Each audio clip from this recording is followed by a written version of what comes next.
ಇವತ್ತು ಬರಗಾಲ ಅಂತೇಳಿ ನಮ್ಮ ಮಾನ್ಯ ಮುಖ್ಯಮಂತ್ರಿಗಳು ಇವತ್ತು ಸುಮಾರು ಉತ್ತರ ಕರ್ನಾಟಕದ 113 ತಾಲೂಕನ್ನ ಇವತ್ತು ಬರಗಾಲ ಪರಿಸ್ಥಿತಿಯನ್ನು ಘೋಷಣೆ ಮಾಡಿದ್ದಾರೆ.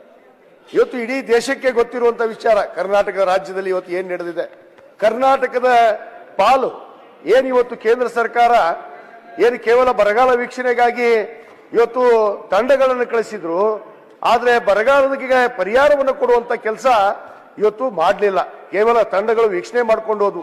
ಇವತ್ತೇನೋ ನಮ್ಮ ಕೋನ್ ರೆಡ್ಡಿ ಅವರು ಹೇಳ್ತಾ ಇದ್ರು, ಇವತ್ತು ಈಗ ಬರಗಾಲಕ್ಕೆ ಇವತ್ತು ಏನು ಕೇಂದ್ರ ಸರ್ಕಾರ ಕೂಡ ಅನುದಾನ ಬಿಡುಗಡೆ ಮಾಡಿದ್ದಂತ ಹೇಳ್ತಾ ಇದ್ದಾರೆ.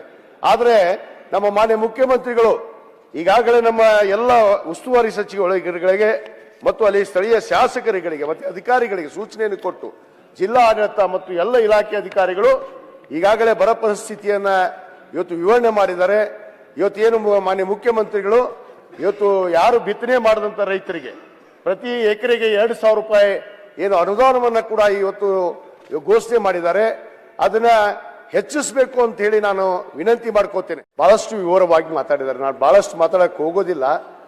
ಇವತ್ತು ನಮ್ಮ ರೈತರ ಪರಿಸ್ಥಿತಿ ಏನು ಉತ್ತರ ಕರ್ನಾಟಕದಲ್ಲಿ ನಾವು ಜನಿಸಿದ್ದೇ ತಪ್ಪ ಅನ್ನೋ ಭಾವನೆಯನ್ನ ಇವತ್ತು ನಾವೆಲ್ಲ ವ್ಯಕ್ತಪಡಿಸುವಂತ ಸಂದರ್ಭಗಳು ಬಂದಿದೆ.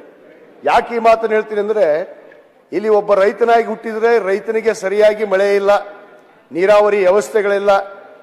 ಇವತ್ತು ಒಬ್ಬ ಉದ್ಯೋಗಸ್ಥ ಆದರೂ ಕೂಡ ಸರಿಯಾಗಿ ಉದ್ಯೋಗ ಇಲ್ಲ, ಉದ್ಯೋಗ ಸಿಗೋದಿಲ್ಲ. ಯಾವ ಯುವಕರು ಉದ್ಯೋಗ ಇಲ್ಲ. ನಮ್ಮ ಯುವಕರು ಅನೇಕ ವಿದ್ಯಾಭ್ಯಾಸವನ್ನು ಮಾಡಿದ್ರು ಕೂಡ ಅವ್ರಿಗೆ ಸರಿಯಾಗಿ ಉದ್ಯೋಗ ಸಿಗ್ತಾ ಇಲ್ಲ.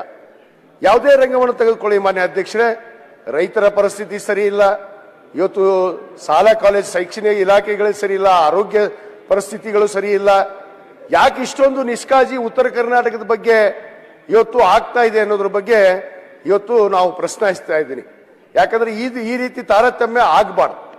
ಇವತ್ತು ಬರಗಾಲ ಅಂತೇಳಿ ನಮ್ಮ ಮಾನ್ಯ ಮುಖ್ಯಮಂತ್ರಿಗಳು ಇವತ್ತು ಸುಮಾರು ಉತ್ತರ ಕರ್ನಾಟಕದ 113 ತಾಲೂಕನ್ನ ಇವತ್ತು ಬರಗಾಲ ಪರಿಸ್ಥಿತಿಯನ್ನು ಘೋಷಣೆ ಮಾಡಿದ್ದಾರೆ.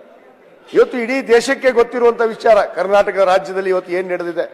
ಕರ್ನಾಟಕದ ಪಾಲು ಏನು ಇವತ್ತು ಕೇಂದ್ರ ಸರ್ಕಾರ ಏನು ಕೇವಲ ಬರಗಾಲ ವೀಕ್ಷಣೆಗಾಗಿ ಇವತ್ತು ತಂಡಗಳನ್ನು ಕಳಿಸಿದ್ರು, ಆದರೆ ಬರಗಾಲಕ್ಕೆ ಪರಿಹಾರವನ್ನು ಕೊಡುವಂತ ಕೆಲಸ ಇವತ್ತು ಮಾಡಲಿಲ್ಲ. ಕೇವಲ ತಂಡಗಳು ವೀಕ್ಷಣೆ ಮಾಡ್ಕೊಂಡು ಹೋದ್ವು.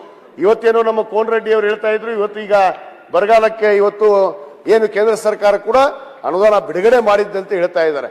ಆದರೆ ನಮ್ಮ ಮಾನ್ಯ ಮುಖ್ಯಮಂತ್ರಿಗಳು ಈಗಾಗಲೇ ನಮ್ಮ ಎಲ್ಲ ಉಸ್ತುವಾರಿ ಸಚಿವರುಗಳಿಗೆ ಮತ್ತು ಅಲ್ಲಿ ಸ್ಥಳೀಯ ಶಾಸಕರುಗಳಿಗೆ ಮತ್ತು ಅಧಿಕಾರಿಗಳಿಗೆ ಸೂಚನೆಯನ್ನು ಕೊಟ್ಟು ಜಿಲ್ಲಾ ಆಡಳಿತ ಮತ್ತು ಎಲ್ಲ ಇಲಾಖೆ ಅಧಿಕಾರಿಗಳು ಈಗಾಗಲೇ ಬರ ಪರಿಸ್ಥಿತಿಯನ್ನ ಇವತ್ತು ವಿವರಣೆ ಮಾಡಿದ್ದಾರೆ.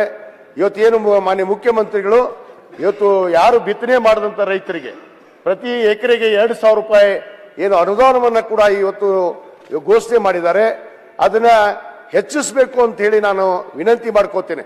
ಯಾಕಂದ್ರೆ ವಿಶೇಷವಾಗಿ ನಮ್ಮ ಹುನಗುಂದ ಮತಕ್ಷೇತ್ರಕ್ಕೆ ಬಂದ್ರೆ ಮಾನ್ಯ ಅಧ್ಯಕ್ಷರೇ, ಅತ್ಯಂತ ಹಿಂದುಳಿದಂತ ತಾಲೂಕು. ಇವತ್ತು ಎಲ್ಲ ರೀತಿಯಲ್ಲಿ ವಂಚಿತರಾಗಿದ್ದೀವಿ ನಾವು. ನೀರಾವರಿ ಆಗಿದೆ, ನಮ್ಮಲ್ಲಿ 3 ನದಿ ಹರಿತಾವ, ಒಂದು ಕೃಷ್ಣ, ಮಲಪ್ರಭಾ ಮತ್ತು ಘಟಪ್ರಭಾ. ಆದ್ರೆ ನೀರಾವರಿ ನಮಗೆ ಇಲ್ಲ, ನೀರಾವರಿ ಸರಿಯಾಗಿ ನಮಗೆ ಲಭ್ಯ ಆಗಿಲ್ಲ. ಇವತ್ತು ಆಲ್ಮಟ್ಟಿ ಡ್ಯಾಮ್ನಲ್ಲಿ ನೀರಿಲ್ಲ. ಇವತ್ತು ಅಲ್ಲಂಪ್ರಭು ಅವ್ರು ಹೇಳ್ತಾ ಇದ್ರು, ಇವತ್ತೇನು ಕೊಯ್ನಾ ಡ್ಯಾಮ್ ಇಂತ್ರ ನಮಗೆ ನೀರು ಬರ್ಬೇಕು. ಎಲ್ಲರೂ ಅಲ್ಲಿ ಮಹಾರಾಷ್ಟ್ರದಲ್ಲಿ ಮಳೆ ಆದ್ರೆ ಮಾತ್ರ ನಮಗೆ ನೀರು. ಈ ಸಾರಿ ನಮಗೆ ಮಳೆಯ ಪರಿಸ್ಥಿತಿ ತಮಗೆ ಗೊತ್ತಿರುವಂತಹ ವಿಚಾರ ಮಾನ್ಯ ಅಧ್ಯಕ್ಷರೇ. ಆದ ಕಾರಣ ರೈತರ ಪರಿಸ್ಥಿತಿ ಅರ್ಥ ಮಾಡಿಕೊಂಡು ಮತ್ತು ಒಟ್ಟಾರೆ ಸಮಗ್ರ ಅಭಿವೃದ್ಧಿಗೆ ಇವತ್ತೇನು ಉತ್ತರ ಕರ್ನಾಟಕದಲ್ಲಿ ಬರೀ ಅಧಿವೇಶನ ನಡೆಯುತ್ತೆ, ಈ ಬೆಳಗಾವಿಯಲ್ಲಿ ಎಲ್ಲ ಉತ್ತರ ಕರ್ನಾಟಕದ ಬಗ್ಗೆ ನಾವು ಬರೀ ಮಾತಾಡಿ ಹೋಗುವಂಥದ್ದು ಆಗ್ಬಾರ್ದು ಅಧ್ಯಕ್ಷರೇ. ನಾವು ಮಾತಾಡೋಕ್ಕೆ ಇವತ್ತು ಮುಂದಿನ ದಿನಗಳಲ್ಲಿ ಇವತ್ತು ಬದಲಾವಣೆಗಳು ಆಗ್ಬೇಕು. ಇವತ್ತು ನಮ್ಮ ಸರ್ಕಾರಕ್ಕೂ ಕೂಡ ನಾವು ವಿನಂತಿ ಮಾಡ್ತೀನಿ, ಹಿಂದಿನ ಅನೇಕ ಸರ್ಕಾರಗಳು ಕೂಡ ಅನೇಕ ವಿರೋಧ ಪಕ್ಷದಲ್ಲಿ ಇರುವಂತಹ ನಾಯಕರು ಕೂಡ ನಮ್ಮ ಹಿರಿಯ ಶಾಸಕರು ಮಾತಾಡಿದ್ರು. ಏನಂತ ಅವರ ಸರ್ಕಾರದಲ್ಲಿ ಕೂಡ ಆಗ್ಲಿಲ್ಲ, ನಮ್ಮ ಸರ್ಕಾರದಲ್ಲಿ ಕೂಡ ಅದೇ ವ್ಯವಸ್ಥೆ ಆಗಬಾರದು ಅನ್ನೋದು ನನ್ನ ವಿನಂತಿ. ಅದಕ್ಕೆ ನಾನು ವಿಶೇಷವಾಗಿ ಮಾನ್ಯ ನಮ್ಮ ಉಪಮುಖ್ಯಮಂತ್ರಿಗಳಂತ ಸನ್ಮಾನ್ಯ ಡಿ ಕೆ ಶಿವಕುಮಾರ್ ಅವರಿಗೆ ತಮ್ಮ ಮುಖಾಂತರ ವಿನಂತಿ ಮಾಡ್ಕೋತೀನಿ. ನಮ್ಮ ಭಾಗದಲ್ಲಿ ನೀರಾವರಿಯಿಂದ ಬಹಳಷ್ಟು ವಂಚಿತರಾಗಿದ್ದೀವಿ. ಆ ನೀರಾವರಿ ಯೋಜನೆಗಳನ್ನ ಏನು ಅಪೂರ್ಣವಾದಂತಹ ಯೋಜನೆಗಳನ್ನ ಸಂಪೂರ್ಣವಾಗಿ ಎಲ್ಲವನ್ನ ಪೂರ್ಣಗೊಳಿಸಿಕೊಡ್ಬೇಕು ಮತ್ತು ರೈತರಿಗೆ ಇನ್ನೂ ಹೆಚ್ಚಿನ ಪರಿಹಾರವನ್ನು ಕೊಡುವಂಥದ್ದು ಮಾಡಬೇಕು ಅಂತ ಮಾತನ್ನ ಈ ಸಂದರ್ಭದಲ್ಲಿ ಹೇಳ್ತಾ, ಇವತ್ತು ನಮ್ಮಲ್ಲಿ 3 ಏತ ನೀರಾವರಿ ಆಗಿದೆ ಮಾನ್ಯ ಅಧ್ಯಕ್ಷರೇ. ರಾಮತಾಳ ಮರೋಳು ಏತ ನೀರಾವರಿ, ಕೊಪ್ಪಳ ಏತ್ ನೀರಾವರಿ, ನಂದವಾಡಿಗೆ ಏತ್ ನೀರಾವರಿ. ಇವತ್ತು ರಾಮತಾಳ ಏತ್ ನೀರಾವರಿ ಕಳೆದ 30 ವರ್ಷದಿಂದ ಆಗಿದೆ ಮಾನ್ಯ ಅಧ್ಯಕ್ಷರೇ. ಇವತ್ತು ಆ ಕಾಲುವೆಗಳನ್ನು ನೋಡಿದ್ರೆ ನೀರು ಹೋಗೋದಿಲ್ಲ. ಸುಮಾರು 14,500 ಹೆಕ್ಟೇರ್ ಜಮೀನಕ್ಕೆ ಆ ಒಂದು ಕಾಲುವೆದಿಂದ ನೀರಾವರಿ ಕೊಡಬೇಕು. ಆ ಕಾಲುವೆಗಳು ಈಗಾಗಲೇ ಶಿಥಿಲಗೊಂಡಿದ್ದಾವೆ. ಅವು ಹೊಸ ಕಾಲುವೆಗೆ ಅದು ಇವತ್ತು ಅವನ್ನ ಹೆಚ್ಚಿನ ಮಟ್ಟದಲ್ಲಿ ಇವತ್ತು ಕಾಲುವೆ ನೀರನ್ನ ಕೊಡೋದನ್ನ ಇವತ್ತು ಅವೆಲ್ಲ ಶಿಥಿಲಗೊಂಡಿರುವಂತಹ ಕಾಲುವೆಗಳು ದುರಸ್ತಿಯಲ್ಲಿ ಇರುವಂತಹ ಅವನ್ನ ಎಲ್ಲವನ್ನ ರಿಪೇರಿ ಆಗ್ಬೇಕು. ಅವರಿಗೆ ಹೊಸ ಕಾಲುವೆಗಳನ್ನ ಮಾಡಿಕೊಡ್ಬೇಕು. ಇವತ್ತೇನು 60,000 ಎಕರೆ ಹಿಂದೆ ನಮ್ಮ ಹಿಂದಿನ ಸರ್ಕಾರದಲ್ಲಿ ಮಾನ್ಯ ಮುಖ್ಯಮಂತ್ರಿಗಳು ಸನ್ಮಾನ್ಯ ಸಿದ್ದರಾಮಯ್ಯ ಸಾಹೇಬರು ಮತ್ತು ಜಲಸಂಪನ್ಮೂಲ ಸಚಿವರಂತ ಸನ್ಮಾನ್ಯ MB ಪಾಟೀಲ್ ಅವರು ನನ್ನ ಮತಕ್ಷೇತ್ರಕ್ಕೆ ಇಸ್ರೇಲ್ ಮಾದರಿಯ 60,000 ಎಕರೆ ಭೂಮಿಗೆ ಹನಿ ನೀರಾವರಿ ಆಗಿದೆ. ಮಾನ್ಯ ಅಧ್ಯಕ್ಷರೇ, ಹನಿ ನೀರಾವರಿ ಆಗಿದೆ. ಆದ್ರೆ ಇವತ್ತು ಕೆಲವಷ್ಟು ಅಲ್ಲಿ ಏನು ಕಾಮಗಾರಿ ಕಳಪೆ ಮಟ್ಟದಾಗಿದೆ ಅಂತ ಅನ್ನೋದು ಆರೋಪವನ್ನು ಮಾಡಿದ್ರು ಹಿಂದಿನ ಸರ್ಕಾರದಲ್ಲಿ.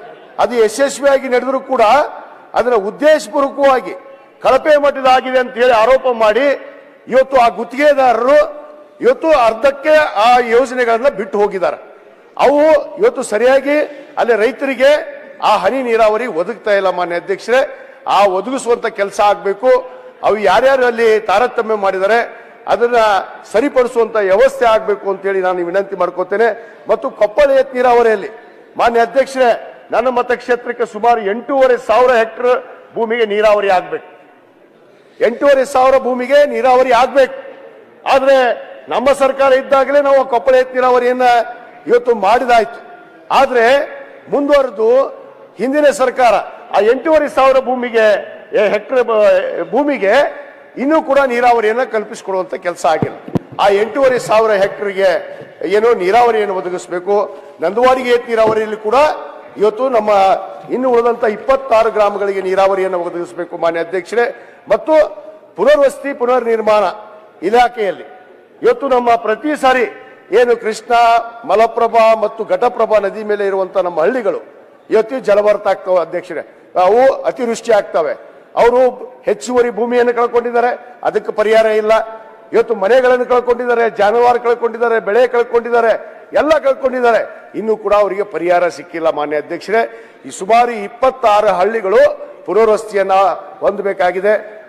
ನಾನು ಮಾನ್ಯ ನಮ್ಮ ಉಪಮುಖ್ಯಮಂತ್ರಿಗಳಂತ ಸನ್ಮಾನ್ಯ DK ಶಿವಕುಮಾರ್ ಅವ್ರಿಗೆ ವಿನಂತಿ ಮಾಡ್ಕೋತೀನಿ. ಆ 26 ಹಳ್ಳಿಗಳಿಗೆ ಇವತ್ತು ಪುನರ್ವಸತಿಯನ್ನ ಕಲ್ಪಿಸಿಕೊಡ್ಬೇಕು. ಯಾಕಂದ್ರೆ ಪ್ರತಿ ಸಾರಿ ಯಾವಾಗ ನದಿಗಳು ತುಂಬುತ್ತವೆ ಈ ಮಳೆ ಆಗಿ, ಪ್ರತಿ ಸಾರಿ ಆ ಹಳ್ಳಿಗಳು ನೀರು ಹೋಗುತ್ತೆ ಮಾನ್ಯ ಅಧ್ಯಕ್ಷರೇ. ಅಲ್ಲಿ ಭೂಮಿ ಕಳ್ಕೊಂಡಿದ್ದಾರೆ. ಆ ಹೆಚ್ಚುವರಿ ಭೂಮಿ ಕೂಡ ಅದನ್ನ ಸರ್ಕಾರ ಅದನ್ನ ಸರ್ವೆ ಮಾಡಬೇಕು, ಅವ್ರಿಗೆ ಪರಿಹಾರ ಕೊಡಬೇಕು ಮತ್ತು ಪುನರ್ವಸತಿಯನ್ನ ಕಲ್ಪಿಸಿಕೊಡ್ಬೇಕು ಅಂತ ಅನ್ನೋ ಮಾತನ್ನು ಕೂಡ ಹೇಳ್ತಾ, ಕೊನೆಯದಾಗಿ ಕಳೆದ ಸರ್ಕಾರದಲ್ಲಿ ಏನು ನಮ್ಮ ಮಾನ್ಯ ಸಿದ್ದರಾಮಯ್ಯ ಸಾಹೇಬರು ಇವತ್ತು ನಮಗೆ ಹೊಸ ತಾಲೂಕುಗಳನ್ನು ರಚಿಸಿದ್ರು. ಇದಕ್ಕೆ ತಾನೇ ಮಾನ್ಯ ಸೌದಿ ಸಾಹೇಬ್ರು ಹೇಳ್ತಾ ಇದ್ರು, ಹೊಸ ತಾಲೂಕುಗಳಿಗೆ ಮಾಡಿದ್ವಿ. ನಾವು ಹೊಸ ತಾಲೂಕನ್ನು ಘೋಷಣೆ ಮಾಡಿದ್ವಿ 2017ರಲ್ಲಿ. ತಾತ್ಕಾಲಿಕವಾಗಿ ನಾವು ಕಚೇರಿಗಳನ್ನು ಉದ್ಘಾಟನೆ ಮಾಡಿದ್ವಿ ಅಧ್ಯಕ್ಷರೇ, ತಹಸೀಲ್ದಾರ್ ಕಚೇರಿ ಮಾತ್ರ. ಇವತ್ತವರೆಗೂ ಕಳೆದ ಸರ್ಕಾರದಲ್ಲಿ ಒಂದು ಕಚೇರಿಯನ್ನು ಕೂಡ ಪ್ರಾರಂಭ ಮಾಡಲಿಲ್ಲ. ಹಿಂದಿನ ಸರ್ಕಾರದಲ್ಲಿ ತಹಸೀಲ್ದಾರ್ ಕಚೇರಿ ನಾವು ಮಾಡಿದ್ ಬಿಟ್ರೆ ಇವತ್ತು ಯಾವುದೇ ಕಚೇರಿಗಳಿಲ್ಲ ತಾಲೂಕು ಆಫೀಸಲ್ಲಿ. ಇವತ್ತು ಎಲ್ಲ ತಾಲೂಕು ಕೇಂದ್ರಗಳಲ್ಲಿ ಮಿನಿ ವಿಧಾನಸೌಧ ಕಟ್ತಾ ಇದ್ದಾರೆ. ಅದೇ ರೀತಿ ನಮ್ಮ ಇಳಕಲ್ ತಾಲೂಕು ಇವತ್ತು ಹೊಸದಾಗಿ ಆಗಿದೆ. ಅಲ್ಲಿ ನಮಗೆ ಕಚೇರಿಗಳ ಅವಶ್ಯಕತೆ ಇದೆ. ಎಲ್ಲ ಕಚೇರಿಗಳನ್ನ ಅಲ್ಲಿ ಒದಗಿಸಿಕೊಡ್ಬೇಕು. ಯಾಕಂದ್ರೆ ಆ ಭಾಗದ ರೈತರಿಗೆ ಅಲ್ಲಿ ಅನುಕೂಲ ಆಗಬೇಕು, ಆ ಭಾಗದ ಜನರಿಗೆ ಅನುಕೂಲ ಆಗೋ ರೀತಿಯಲ್ಲಿ ಆ ಕೆಲಸಗಳನ್ನ ಮಾಡಬೇಕು ಅಂತ ಹೇಳಿ ತಮ್ಮ ಮುಖಾಂತರ ಸರ್ಕಾರಕ್ಕೆ ನಾನು ಒತ್ತಾಯವನ್ನು ಮಾಡ್ತಾ, ಕೊನೆಯದಾಗಿ ಇವತ್ತು ಹೆಚ್ಚಿನ ಒತ್ತನ್ನ ನಮ್ಮ ಮತಕ್ಷೇತ್ರ ಹಿಂದುಳಿದ ಮತಕ್ಷೇತ್ರ ಆಗಿರೋದ್ರಿಂದ ಅಲ್ಲಿ ಇವತ್ತು ಶೈಕ್ಷಣಿಕ ಮತ್ತು ಆರೋಗ್ಯಕ್ಕೆ ಮತ್ತು ಕುಡಿಯೇ ನೀರಿಗೆ ಮತ್ತು ರಸ್ತೆಗೆ ಹೆಚ್ಚಿನ ಅಭಿವೃದ್ಧಿ ಮಾಡೋದಕ್ಕೆ ಇವತ್ತು ನಮಗೆ ಸರ್ಕಾರ ಈ ಬೆಂಬಲಿಸಬೇಕು. ಹೆಚ್ಚಿನ ಅನುದಾನವನ್ನು ನಮ್ಮ ಮತಕ್ಷೇತ್ರಕ್ಕೆ ಕೊಡಬೇಕು ಅಂತ ಹೇಳಿ ತಮ್ಮ ಮುಖಾಂತರ ನಾನು ಒತ್ತಾಯವನ್ನು ಮಾಡ್ತಾ ನನಗೆ ಅವಕಾಶ ಕೊಟ್ಟಿದ್ದೆ. ಲಕ್ಷ್ಮಣ್ ಸವದಿ ಧನ್ಯವಾದಗಳು ಹೇಳಿ ನಾನು 2 ಮಾತು ಮುಗಿಸ್ತೇನೆ. ಪ್ರಕಾಶ್ ಕೋಲಿವಾಡ್ ಬೇಗ 2 minutes.